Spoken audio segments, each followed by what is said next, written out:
السلام علیکم۔ آئیے سنتے ہیں آج کی ویڈیو میں ایک انسان کی غیر مورئی مخلوق سے محبت کا دلچسپ افسانہ۔ میں نے جب سے ہوش سنبھالا تھا اپنی پھوپھی ماں کو ایسا ہی دیکھا تھا۔ نہ جانے کیوں انہیں بیٹھے بیٹھے کیا ہو جاتا، بار بار باہر کا دروازہ کھول کے دیکھتی جیسے کسی کا انتظار ہو، آدھی رات کو بھی کھڑکی کھولے دیکھتی جیسے کسی نے آنا ہو۔ میرے ابو اور چاچو ان کا بہت خیال رکھتے تھے، مگر ہر کوئی ان کی حالت کو سمجھتا نہیں تھا۔ سب یہی کہتے تھے کہ بہت علاج کروایا لیکن کوئی فرق نہیں پڑا۔ ابو بتاتے ہیں ہماری بہن ہمیشہ سے ایسی نہ تھی، یہ تو ہم بھائیوں سے بھی زیادہ سمجھدار تھی۔ سب گھر والے مجھے کہتے ہیں مہرو بالکل اپنی پھوپھی پہ گئی ہے، ویسا ہی قد، ویسی ہی رنگت اور ویسی ہی سنہری آنکھیں۔ میں پونے چھوٹے چاچو کے یہاں رہتی تھی جو کافی سال پہلے وہیں شفٹ ہو گئے تھے۔ پڑھائی کی وجہ سے وہاں گئی تھی اور ہر بار کی طرح چھٹیوں میں اپنے گھر پہ موجود تھی۔ پھوپھی ماں کو دیکھا تو بہت پریشانی ہوئی، وہ بہت کمزور ہو گئی تھی۔ وہ میرے ابو اور چاچو سے چھوٹی تھیں لیکن بیماری کی وجہ سے دونوں سے بڑی لگتی تھیں۔ اس بار تو میں نے پہلے سے بھی زیادہ ان میں بے چینی دیکھی۔ وہ آدھی آدھی رات کھڑکی کھولے راستے کو تکتی رہتی۔ میں جب بھی گھر میں آتی تھی انہی کے ساتھ کمرے میں رہتی۔ مجھے پھپھو سے باتیں کرنا بہت اچھا لگتا تھا۔ وہ بیٹھے بیٹھے جانے کہاں کھو جاتی، کبھی مسکراتی، کبھی شرماتی اور کبھی گھٹنوں پہ سر رکھ کر روتی رہتی۔ میں اکثر ان سے پوچھا کرتی تھی پھوپھی ماں آپ پہلے ہنسی کیوں اور اب رونے کیوں بیٹھ گئی، کیا ہوا تھا آپ کو؟ لیکن وہ خاموشی سے میرا چہرہ تکتی رہتی۔ ساون کا مہینہ شروع ہو چکا تھا، بادل آتے چھا جاتے اور پھر خوب برستے۔ ایسے موسم میں پھوپھی ماں کی بے چینی دیکھی نہیں جاتی تھی۔ رات کو پھر ان کی طبیعت خراب ہو گئی، وہی دورے والی کیفیت۔ ڈاکٹر آیا، دوا دی، چلا گیا۔ پھوپھی ماں کی طبیعت کچھ بہتر ہوتے ہی سب اپنے اپنے کمروں میں چلے گئے۔ میں انہی کے پاس بیٹھ گئی۔ وہ چہرے سے بہت تکلیف میں لگ رہی تھی۔ میں نے پوچھا کیا غم ہے پھوپھی ماں، ایسی کون سی پریشانی ہے جو آپ کو اندر ہی اندر ختم کیے جا رہی ہے؟ انہوں نے اپنی تھکی تھکی آنکھوں سے مجھے دیکھا اور پھر آہستہ آہستہ انہوں نے مجھے اپنی داستان بتا دی کہ میں اپنے بھائیوں کی سب سے چھوٹی بہن تھی، 3 بھائیوں سے چھوٹی اور لاڈلی۔ ابا تو مجھے اپنی شہزادی کہا کرتے اور میں ان کے اس خطاب پر اپنے ابا کے ساتھ یوں چارپائی پر بیٹھتی جیسے کوئی شہزادی اپنے تخت پر وراجمان ہوتی ہے۔ میرا نام زینب تھا لیکن اپنی گوری رنگت، سنہری آنکھیں اور سب سے بڑھ کر سب کی لاڈلی ہونے کی وجہ سے اماں ابا مجھے شہزادی کہتے تھے اور ان کی دیکھا دیکھی رشتہ دار، بھائی، ارد گرد کے لوگ بھی مجھے اسی نام سے پکارنے لگے۔ ہم جس گاؤں میں رہتے تھے وہاں ہمارے گھر کے علاوہ چند ہی مکان تھے۔ ایک گھر سے دوسرے گھر کی دوری اتنی زیادہ تھی کہ ایک گھر کے حالات دوسرا جانتا نہ تھا۔ ہاں، صبح کو ابا ضرور سب سے سلام دعا کرنے جاتے تھے مگر شام ہوتے ہی سب اپنے اپنے گھروں میں قید ہو جاتے۔ بڑے تینوں بھائی بھی مدرسے جاتے جو ہمارے گھر سے کافی دور تھا۔ میں ابھی مدرسے نہیں جاتی مگر میں اماں کے لاکھ منع کرنے پر بھی سارا دن ان کچے راستوں پر بھاگتی پھرتی تھی۔ دن یوں ہی گزرتے گئے۔ میں 9 سال کی تھی جب اماں مجھے مدرسے چھوڑ آئی۔ مدرسے سے استانی جی اور ان کے شوہر جنہیں سب استاد جی کہا کرتے تھے، وہ دونوں ہی اس مدرسے کو چلا رہے تھے۔ گھر کے صحن اور بڑے سے برآمدے میں پڑھاتے تھے، نیچے زمین پر ہی دریاں بچھا کر بیٹھ جاتے تھے۔ ہم صبح 7 بجے مدرسے جاتے تھے۔ سب سے پہلے استاد جی ہمیں پارہ پڑھاتے، 1 گھنٹے بعد استانی جی ہمیں قاعدہ پڑھاتی۔ پڑھانے کے بعد استانی جی کچھ بچوں سے اپنے گھر کے کام کرواتی، کوئی پانی بھر لاتا، کوئی صحن میں جھاڑو لگا دیتا، کوئی بچہ استانی جی کی سر کی مالش کر دیتا، جو کہ زیادہ تر استانی جی مجھ سے ہی کرواتی تھی۔ مالش کرواتے ہوئے وہ بار بار کہتی شہزادی بس پڑھ پڑھ بولتی جا رہی ہے، زبان کم ہاتھ زیادہ چلا، اور میں اچھا استانی جی کہتی اور دونوں ہاتھوں سے ان کے مالش شروع کر دیتی۔ مجھے مدرسے جاتے ہوئے 6-7 ماہ ہی گزرے ہوں گے کہ جب وہاں میری ہی عمر کا ایک لڑکا پڑھنے آنے لگا۔ نہ جانے کون تھا اس مدرسے میں، نہ اس کی ماں چھوڑنے آتی نہ باپ۔ استاد جی تو کئی بار کہہ چکے تھے کہ اپنے والد سے ملواؤ مگر وہ ہر بار اچھا استاد جی کہہ کر خاموش ہو جاتا۔ سپارے کا سبق بھی وہ سب سے پہلے یاد کرتا اور قاعدہ بھی سب سے پہلے سنا دیتا۔ اب تو وہ دونوں اس سے بہت خوش تھے اور دوسرے بچوں کو اکثر اس کی مثال دے کر کہتے کہ ایسے پڑھا کرو۔ وہ سب سے آگے نکل گیا۔ مجھے اس پہ بہت غصہ آتا، اس کی وجہ سے ہمیں بہت ڈانٹ پڑتی تھی۔ میرے غصے سے دیکھنے پر وہ مجھے مسکرا کر دیکھتا، میں جہاں بھی بیٹھتی وہ جگہ بنا کر میرے ساتھ ہی بیٹھ جاتا۔ میں اکثر اس سے کہہ دیا کرتی کہ جاؤ کہیں اور بیٹھا کرو، کہیں اور جگہ نہیں ملتی، بس وہ کہہ دیا کرتا نہیں اور مسکرانے لگتا۔ میں پاگل کہہ کر پھر اپنا قاعدہ اونچی اونچی آواز میں پڑھنے لگتی۔ مجھے مدرسے آتے ہوئے 1.5 سال کا عرصہ گزر چکا تھا۔ میں 12ویں سال میں تھی، مگر میں اپنی عمر سے بڑی لگتی تھی۔ نکلتا ہوا قد، گوری چٹی رنگت، سنہری آنکھیں جن میں اب میں کاجل ڈالنے لگی تھی۔ کالا کاجل لگانے سے آنکھیں اور نمایاں ہونے لگتی۔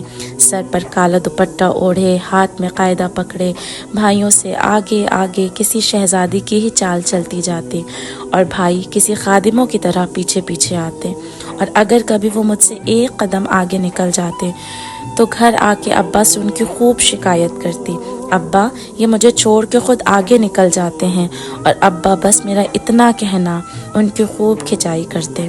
چچا غلام دین کے کھیتوں سے گزرتے ہوئے جب ہم کچے راستوں پر آتے تھے تو دور سے ہی استاد جی کا مدرسہ نظر آنے لگتا، اور مدرسے کے گیٹ پہ کھڑا شاہ عالم بھی، وہی جو مدرسے میں میرے ساتھ ساتھ بیٹھتا تھا۔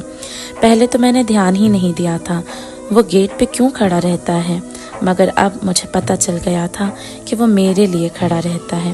اب تو مجھے بھی عادت پڑ گئی تھی اپنے انتظار میں اسے کھڑا دیکھنے کی۔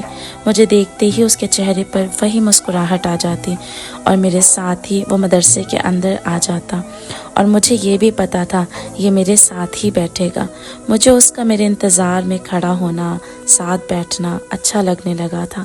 میرے غلاموں میں ایک اور غلام کا اضافہ ہو گیا تھا۔ میں نے کہا نا، میں صرف نام کی شہزادی نہیں، خود کو شہزادی مانتی بھی تھی۔ اس کی ایک بات عجیب تھی، وہ مجھے شہزادی نہ کہتا بلکہ جانا کہتا تھا۔ اسے میں نے پوچھا بھی، تم مجھے جانا کیوں کہتے ہو؟ کہتا تم پر یہی نام اچھا لگتا ہے۔ اچھا تو مجھے بھی لگتا تھا، بس اوپر اوپر سے غصہ دکھاتی تھی۔ اب تو مدرسے کے علاوہ بھی وہ مجھے ملتا تھا۔ کبھی اکثر جب میں سہیلیوں کے ساتھ کھیل رہی ہوتی، وہ سامنے برگد کے درخت کے پاس مجھے دیکھتا رہتا، اور میں اپنی سہیلیاں چھوڑ کر اس کے پاس آ جاتی، اور پھر ہم گاؤں کی گلیوں میں گھومتے پھرتے خوب باتیں کرتے۔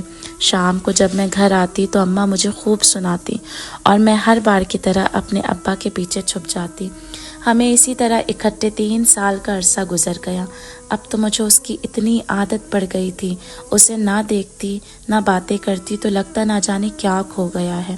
سارا دن کھوئی کھوئی سی رہتی، کچھ سمجھ نہ آتا کیا ہو گیا۔ کبھی کوئی کام خراب کر دیتی، اماں مانگتی کچھ، میں دیتی کچھ۔ اماں سے خوب ڈانٹ کھا کر اندر آ جاتی۔ اماں صحن صاف کرنے کے لیے جھاڑو مانگ رہی تھی اور میں چمچہ پکڑا دیتی۔ پھر کیا تھا، وہی چمچہ اماں نے میرے ہاتھوں پر مارا۔ کیا باولی ہو گئی ہے؟ تیری عمر کی تھی جب پورا گھر سنبھال لیا تھا، اور ایک تو ہے۔ اور میں ہاتھوں کے درد کو بھلائے یہی سوچ رہی تھی، آج شاہ عالم نہیں آیا، اسے میرا خیال ہی نہیں۔ اور پھر ٹپ ٹپ آنکھوں سے جیسے آنسوؤں کی جھری لگ گئی۔ وہ تو بڑا بھائی اندر آیا اور پیار کرنے لگا۔ پگلی کیوں روتی ہے؟ اماں تو بس ایسے ہی بولتی رہتی ہیں، چل میں اماں سے بات کرتا ہوں۔ اماں تو نے کیوں کچھ کہا ہے اسے؟ دیکھ ہماری شہزادی کی آنکھیں کیسے رو رو کے لال ہو گئی۔ بھائی اور بھی پتہ نہیں اماں سے کیا کیا کہتا رہا۔ میں تو بس ایک ہی فکر میں بیٹھی تھی، کیا شاہ عالم نہیں آیا؟ اب تو رات ہونے والی ہے اور میں باہر بھی نہیں جا سکتی۔ ابھی میں یہی سوچ رہی تھی کہ شاہ عالم مجھے اپنے کمرے میں آتا دکھائی دیا۔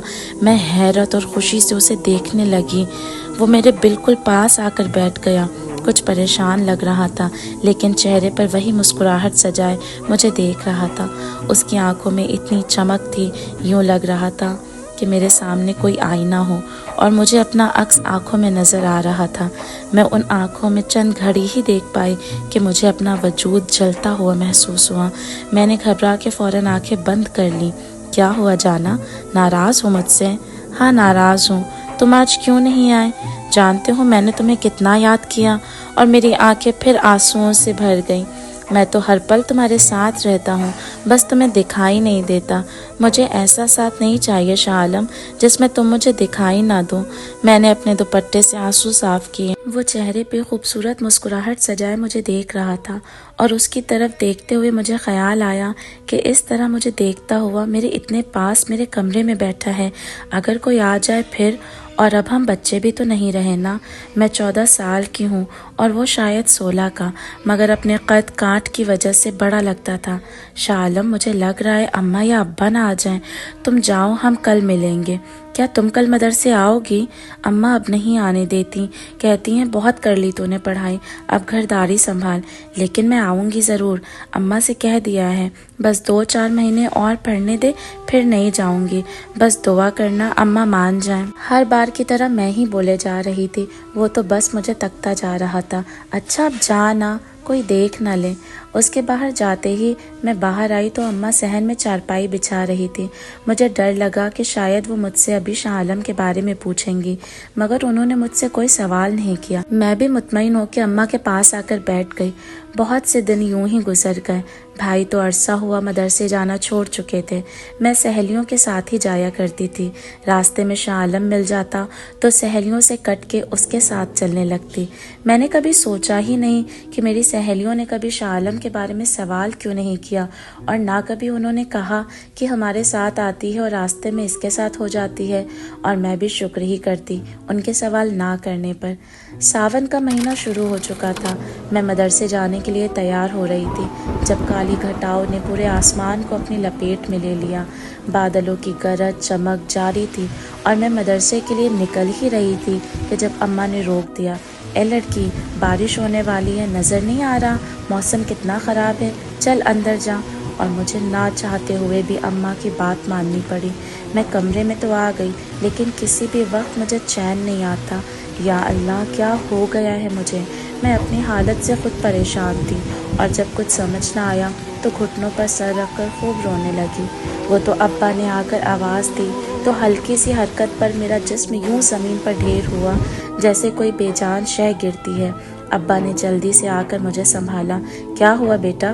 طبیعت تو ٹھیک ہے، تو کچھ کھاتی بھی تو نہیں؟ اماں تیری کہہ رہی تھی صبح سے اندر بھوکی پیاسی بیٹھی ہے، اب تو مغرب ہو گئی، چل بیٹا، باقی سب کھانے پہ تیرا انتظار کر رہے ہیں۔ اور میں حیرت میں گم تھی۔ تو کیا رات ہو گئی؟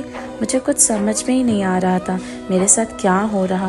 مجھے صرف کل کا انتظار تھا۔ ساری رات میں نے کروٹیں بدلتے ہوئے گزاری۔ جیسے ہی دن چڑھا میں بنا اماں کو بتائے گھر سے نکل گئی۔ سارا راستہ جگہ جگہ بارش کا پانی بھرا تھا۔ بارش بھی تو پورا دن اور پوری رات برستی رہی اور اب بھی برس رہی تھی۔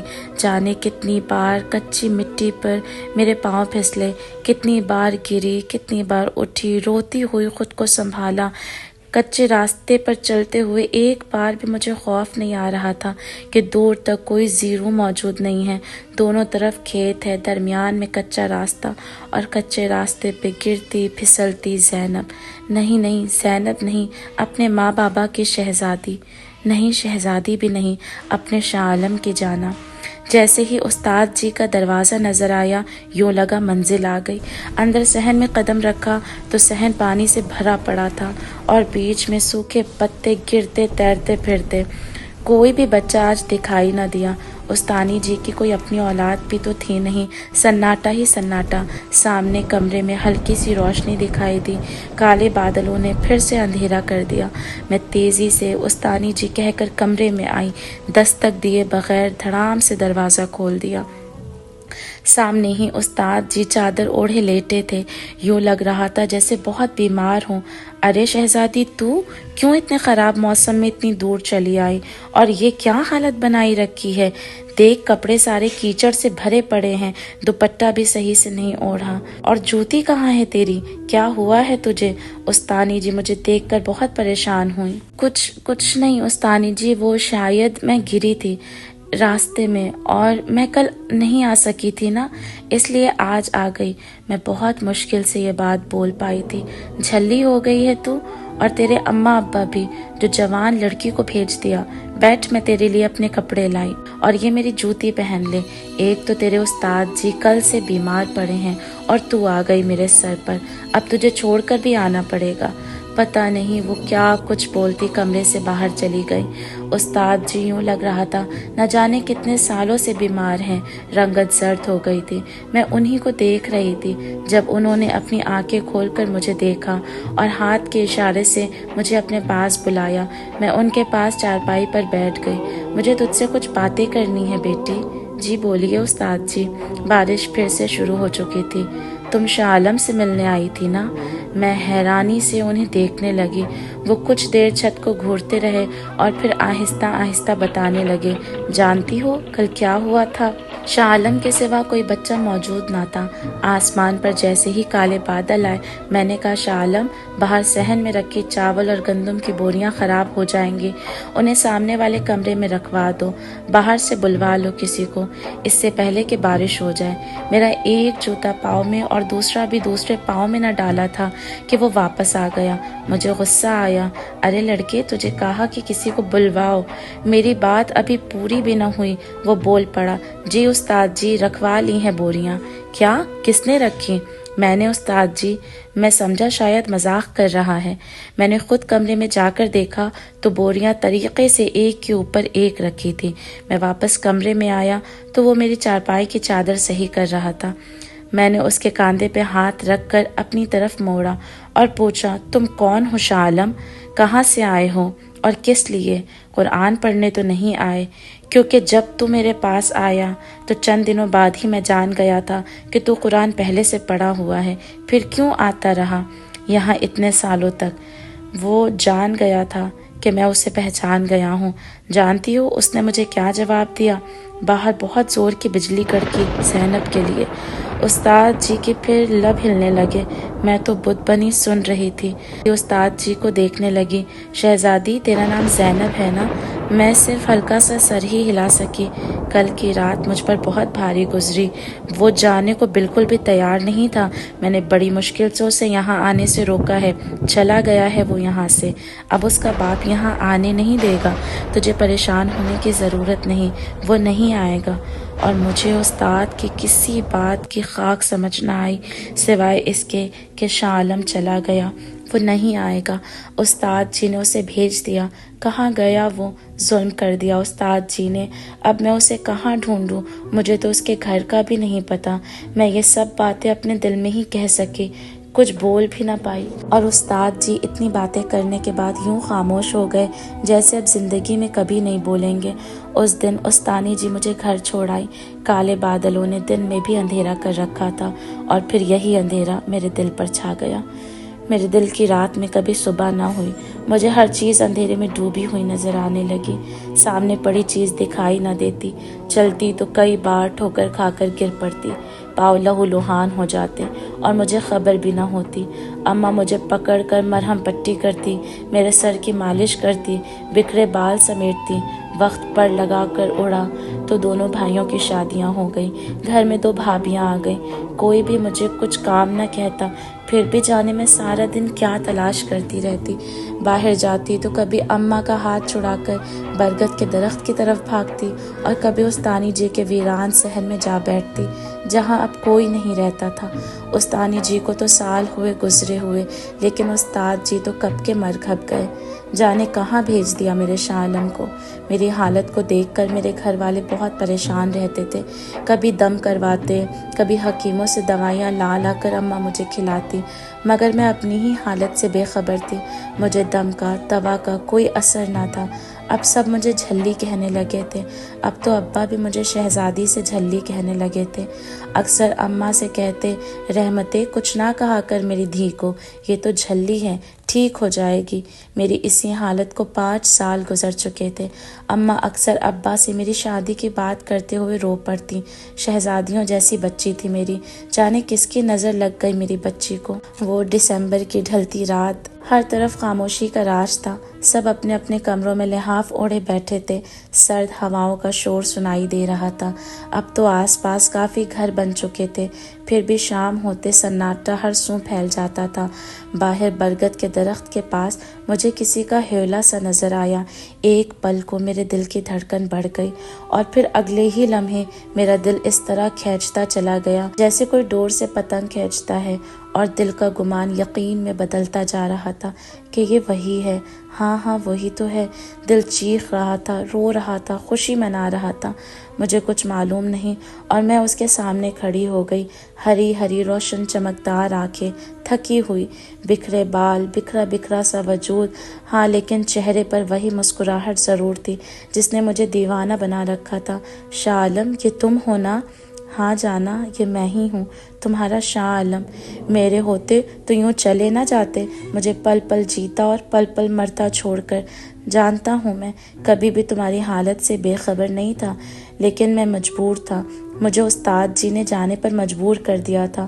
وہ مجھے قید کر دینا چاہتے تھے، مگر میرے باپ نے آ کر ان کی طاقت کو ختم کر دیا۔ وہ نہیں چاہتے تھے کہ ان کا بیٹا کسی کی قید میں رہے، وہ استاد جی کو ختم کرنا چاہتے تھے، مگر پھر میں نے استاد جی کو کہہ دیا کہ میں چلا جاتا ہوں تاکہ میری وجہ سے استاد جی کو کچھ نہ ہو۔ یہ شاہ عالم کیا کہہ رہا تھا؟ میں کچھ سمجھ نہیں پا رہی تھی۔ کیوں استاد جی تمہیں قید کرنا چاہتے تھے؟ کیوں وہ چاہتے تھے شاہ عالم کہ تم چلے جاؤ؟ تم نے کیا بگاڑا تھا ان کا؟ وہ جان گئے تھے جانا کہ میں تم سے محبت کرتا ہوں اور تمہارے ساتھ رہنا چاہتا ہوں اور تمہیں چھوڑ کر جانا نہیں چاہتا۔ میں بہت مشکل سے تم تک پہنچا ہوں، اب تو تم نہیں جاؤ گے نا مجھے چھوڑ کر؟ نہیں، کبھی نہیں جاؤں گا، چاہے کچھ بھی ہو جائے۔ اگر تم چلے گئے نا تو میں پاگل ہو جاؤں گی۔ دیکھو میں کتنی تھک چکی ہوں تمہیں ڈھونڈ ڈھونڈ کر۔ جانتا ہوں، میں تو ہمیشہ تمہارے ساتھ ہی تھا، بس تمہیں دکھائی نہیں دیتا تھا۔ دسمبر کی یہ رات آہستہ آہستہ بھیگ رہی تھی اور دو پیار کرنے والے صبح کا انتظار کر رہے تھے۔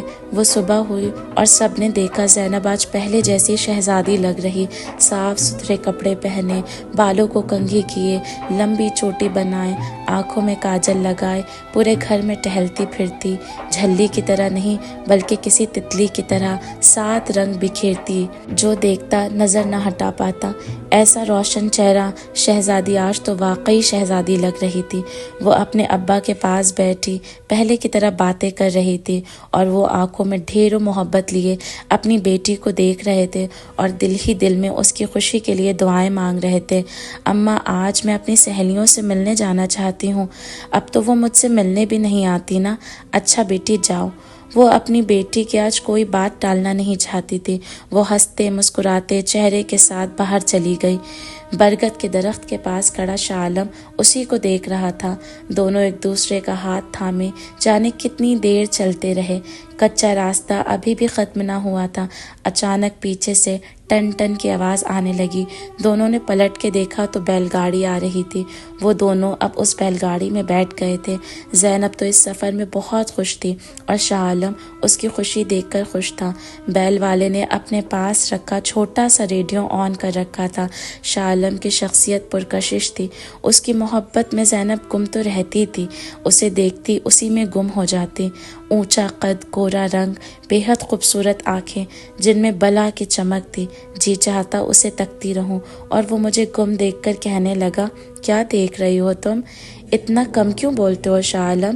میرا آج جی چاہتا ہے کہ آج تم مجھ سے ڈھیر ساری باتیں کرو اور میں تمہاری آواز کے سحر میں کھو جاؤں۔ ہم بیل گاڑی سے اتر چکے تھے اور ہمارے سامنے کھلا میدان تھا۔ میں یہاں اپنی طاقت استعمال کر سکتا ہوں جانا؟ میں کوئی سوال کرتی، اس سے پہلے شاہ عالم نے اپنا ہاتھ میری آنکھوں پہ رکھ دیا اور میرا ہاتھ اپنے ہاتھ میں لے لیا اور ساتھ ہی آواز آئی، اپنی آنکھیں کھولو جانا۔ میں نے اپنی آنکھیں کھولی اور سامنے بے حد خوبصورت نظارہ تھا، کسی محل کی طرح نہیں، وہ محل ہی تھا، سفید کلر کا، جس کے گولڈن دروازے تھے۔ اندر چلو جانا، تمہارا گھر ہے۔ اور میں بے یقینی سے کبھی شاہ عالم کو کبھی اس محل کو دیکھتی۔ گھر میں قدم رکھتے ہی ڈھیروں گلاب کی کلیاں مجھ پر برسنے لگی۔ میں جیسے ہی پاؤں اٹھا کر زمین پہ رکھتی تو میرے قدموں کے نیچے گلاب کے پھول بکھر جاتے۔ ڈھیروں سفید مور ادھر ادھر ناچ رہے تھے، جھوم رہے تھے۔ سفید پانی کا چشمہ جس کی میٹھی آواز کانوں میں رس کھول رہی تھی۔ زمین پر گھاس یوں بچھی تھی جیسے مخملی قالین۔ جانے میں کتنی دیر اس محل میں گھومتی رہی۔ بڑے بڑے فانوس جن میں جلتی شمع ہر چیز کو روشن بنا رہی تھی۔ یہ ہمارا کمرہ ہے جانا، بہت بڑے اور بےحد خوبصورت کمرے میں اس وقت ہم کھڑے تھے۔ یہ تمہارا لباس ہے، اسے پہن لو، آج ہماری شادی ہے، بس ایک بار یہ نکاح ہو جائے پھر کوئی ہمیں جدا نہیں کر سکے گا۔ تم تیار ہو جاؤ، میں آتا ہوں۔ بےحد خوبصورت لباس جسے پہن کے میں خود کو آئینے میں دیکھ رہی تھی تو ایک پل کے لیے مجھے لگا میرے سامنے کوئی شہزادی کھڑی ہے۔ جانے اس سحر زدہ لمحوں میں مجھے کیسے ابا کا خیال آ گیا، کاش مجھے ابا دیکھتے، آج تو میں ان کی سچ مچ کی شہزادی لگ رہی ہوں۔ شاہ عالم میرے ساتھ ہی تھا۔ ابھی کچھ ہی وقت گزرا تھا کہ ہر طرف ہلچل مچ گئی، ہر چیز اپنی جگہ ہلنے لگی۔ شاہ عالم کو دیکھنے لگی تو بے حد پریشان لگ رہا تھا۔ باہر سے باتوں کی آواز آنے لگی، جانے کون بھدی سی آواز میں بول رہا تھا۔ شاہ عالم کے چہرے پہ پریشانی بڑھتی جا رہی تھی۔ اس سے پہلے میں کچھ کہتی کوئی شخص اندر داخل ہوا، اس کے پیچھے 2 عورتیں اور 2 مرد اور تھے، ان سب کے قد 8 فٹ سے زیادہ، رنگ کالے بھدے چہرے، خوفناک چہرے۔ میں بے انتہا ڈر گئی اور شاہ عالم کے پیچھے چھپ گئی۔ تجھے کہا تھا نا اس لڑکی سے دور رہنا، لگتا ہے بات تیری سمجھ میں نہیں آئی۔ تجھے سمجھانے کا ایک ہی طریقہ ہے، اس لڑکی کو ہی ختم کر دیا جائے۔ آپ ایسا نہیں کر سکتی، میں اس کے بغیر نہیں رہ سکتا۔ یہ تو کیا کہہ رہا ہے؟ ایک بہت خوفناک عورت چلتے ہوئے شاہ عالم کے پاس آ گئی۔ ہم تیرے ماں باپ ہیں، تیرا برا نہیں چاہیں گے، تو کیوں نہیں مان جاتا؟ یہ انسان ہے اور ہم جنات، ہمارا ان کا کوئی میل نہیں۔ تو چھوڑ دے اسے، ورنہ یہ سب مل کر تجھے ختم کر دیں گے، اور اس لڑکی کو بھی۔ وہ آنکھوں میں آگ کے شعلے لیے میری طرف بڑھی۔ میں ڈر کر شاہ عالم سے چند قدم پیچھے ہٹ گئی، مگر نظریں ابھی بھی شاہ عالم پہ لگی تھی۔ میں کیا کروں اماں، میں اسے ہمیشہ کے لیے اپنے ساتھ لایا ہوں۔ آپ لوگوں کو میرے ساتھ کوئی واسطہ نہیں رکھنا تو نہ رکھیں، مجھے خود سے دور کر دیں، نکال دیں مجھے اپنے اس دائرے سے۔ میں کبھی واپس نہیں آؤں گا، اسے لے کر دور چلا جاؤں گا۔ یہ تیری بھول ہے، ہم تجھے چھوڑ دیں گے، ایسا کبھی نہیں ہو سکتا۔ تو ابھی اور اسی وقت اسے ہمیشہ کے لیے چھوڑ دے، نہیں تو دوسری صورت میں اس لڑکی کو مرنا ہوگا۔ ابھی فیصلہ کر۔ شاہ عالم اپنے لوگوں کے آگے بے بس دکھائی دے رہا تھا۔ وہ مجھے اپنے سامنے مرتا ہوا کبھی نہیں دیکھ سکتا تھا۔ وہ آہستہ آہستہ قدموں سے چلتا ہوا میرے پاس آیا اور میرے قدموں میں گر گیا۔ میرا ہاتھ تھام کر مجھے اپنے برابر بٹھا لیا۔ اس کی آنکھیں بے حد بجھی ہوئی لگ رہی تھی۔ میں تمہیں آزاد کرتا ہوں زینب، ہمیشہ ہمیشہ کے لیے۔ شکستہ لہجہ، چوڑے شانے جھکے ہوئے، مطلب وہ مکمل ہتھیار ڈال چکا تھا۔ میں کسی سکتے کے عالم میں اسے دیکھ رہی تھی۔ اس نے اپنا ہاتھ میری آنکھوں پہ رکھ دیا اور جب آنکھ کھلی تو میں اپنے گھر میں تھی۔ سب کہہ رہے تھے کہ میں 4 دن سے بخار میں تپ رہی ہوں۔ اماں جب بھی میرے پاس آتی ایک ہی بات کرتی، کاش میری بچی اس دن میں نے تجھے جانے نہ دیا ہوتا، تجھے روک لیا ہوتا۔ تیرے گھر سے نکلتے ہی جانے کیسے اتنے بادل آ گئے اور برسے کی کوئی حد نہیں۔ تجھے کہاں کہاں اس طوفان میں تیرے باپ اور بھائی ڈھونڈتے رہے اور تو 2 دن کے بعد سامنے برگد کے درخت کے پاس بے ہوش ملی۔ تب سے یہ بخار ختم ہونے کا نام نہیں لے رہا، تب سے بے ہوشی تجھ پر چھائی ہوئی ہے۔ کچھ دن گزرے، بخار تو اتر گیا، میں ٹھیک بھی ہو گئی، مگر کچھ ہی دنوں بعد مجھ پہ دورے والی کیفیت پھر شروع ہو گئی۔ ہاتھ پاؤں مڑ جاتے، جسم بے جان ہو جاتا اور پھر کچھ ہی دیر بعد میں ٹھیک بھی ہو جاتی۔